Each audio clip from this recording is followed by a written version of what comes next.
Hi అండి.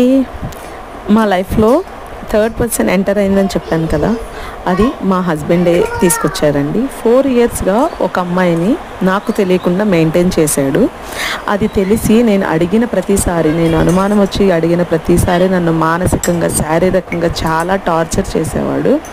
ఎంతలా అంటే నేను మళ్ళీ లెగిసి పని చేసుకోవడానికి కూడా పని లేకోకుండా చేసేవాడు.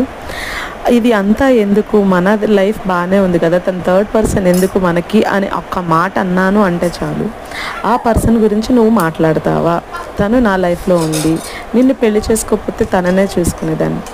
ఈ గొడవలకి కారణమే తను. ఆ అమ్మాయి అయితే ఆ అమ్మాయి నాకు కాల్ చేసి మీ హస్బెండ్ నన్ను హెరాస్ చేస్తున్నాడండి అని రివర్స్లో మాట్లాడేది. మళ్ళీ ఇద్దరు హ్యాపీగా ఉండేవాళ్ళు. నైట్ అంతా వాళ్ళ ఇంట్లోనే ఉంచుకునేది, మార్నింగ్ ఉంచుకున్న వాళ్ళకిలా మమ్మల్ని చూసేవాడు.